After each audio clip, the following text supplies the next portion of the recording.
नमस्कार दोस्तों, भिक्षुक का जादू पार्ट 3।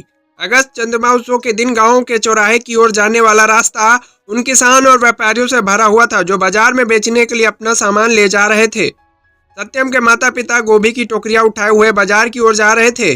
जब सत्यम ने भिक्षुक सन्यासी को देखा तो उसने माता पिता से पूछा कि क्या वे वृद्ध सन्यासी के साथ चल सकता है।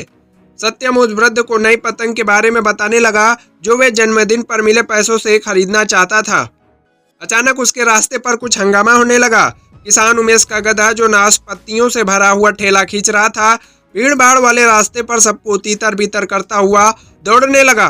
भारी बोझ से दबे गधे को और तेज दौड़ने के लिए किसान उमेश उसे पीट रहा था और उस पर चिल्ला रहा था। जब तक सत्यम और वृद्ध सन्यासी गांव के बाजार में पहुंचे, किसान उमेश भी अपने ठेले पर लगी नाशपत्तियां बेच रहा था।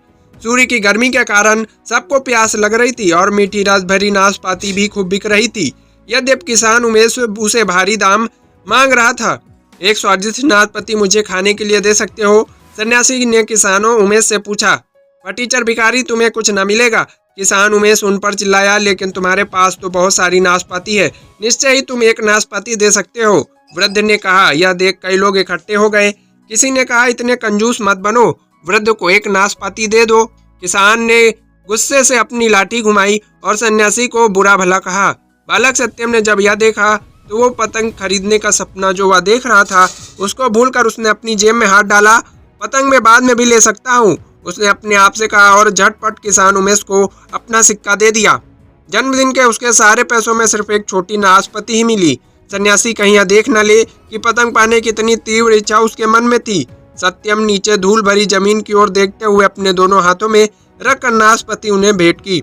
झुककर धन्यवाद करने के बाद वृद्ध ने लोगों से बात की, क्योंकि आप में से कई लोगों ने अपना भोजन मेरे साथ बांटा है। उन्होंने कहा, मैं हर एक को एक स्वादिष्ट नाशपाती खिलाऊंगा। वह गांव के चौराहों में टहलते हुए आगे चले। भीड़ उनके साथ आती रही और अन्य लोगों की तरह उत्सुक किसान उमेश भी भीड़ के पीछे चलता रहा। दोस्तों, इसका पार्ट 4 देखने के लिए हमारे चैनल को जरूर सब्सक्राइब करें।